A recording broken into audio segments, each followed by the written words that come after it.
So these are 100k connectors. We're going to show where the existing railway network is later, but I want to look at what the ideal rail network would look like. So, and the way this kind of works is that the split of these, for those who aren't familiar, the split of the different sort of networks that we grow here, these, by the way, are connecting up to the other major centres. I haven't drawn them because they're outside of our study area, but I've decided to include boundary conditions, if you like, whereas I didn't for Wales and Scotland. This time we are going to do that. So the key ones are, coming in from the kind of the direct London route, and then the Bristol route kind of coming in, and you have so that's Bournemouth, I think, is connecting into there, and then Bristol, and then Exeter to Plymouth.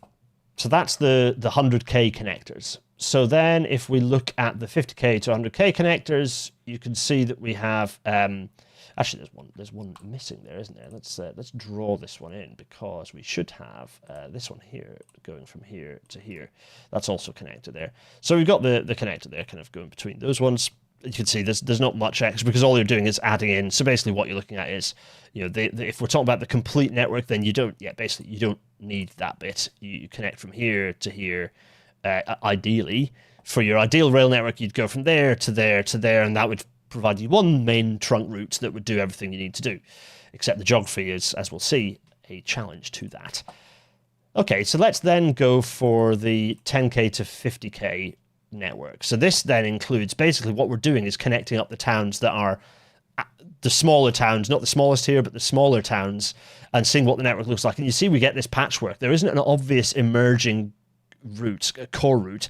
I mean, I can take that back, actually. There is an obvious single route, the spine, as you were, you kind of are going to put this way, which is not far off, as you'll see where the current spine is, although it's imperfect.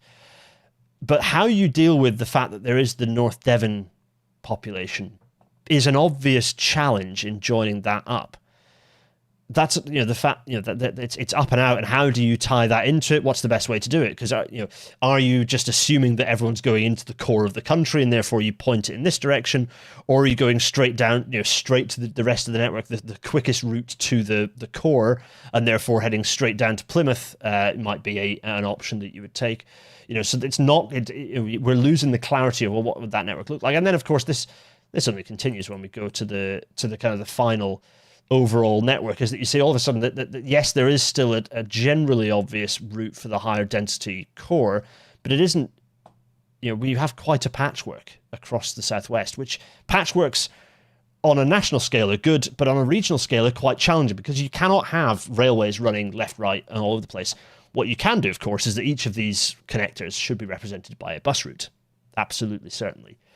But what do we do about the rail network? What do we do about how this matches the rail network? So if you imagine you've got these connectors, and then you've got kind of the thicker lines that are where you'd have. So basically, the analogy for this is you want to have where you've got sufficient population and the core spine. You want the decent infrastructure, the double track electrified railway, with 100 mile an hour plus speeds, connecting into the rest of the kind of the core.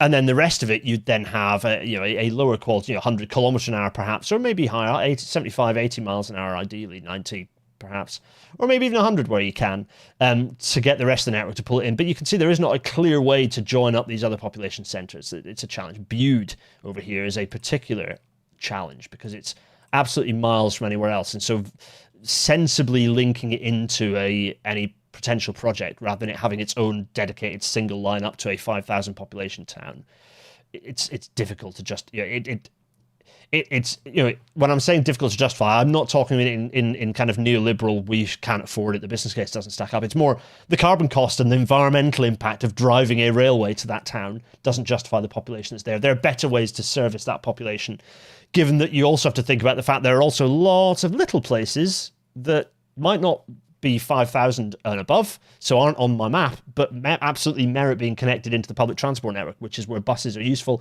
And the challenge with rural areas like this, just like with mid-Wales, as we've talked about with the Aberystwyth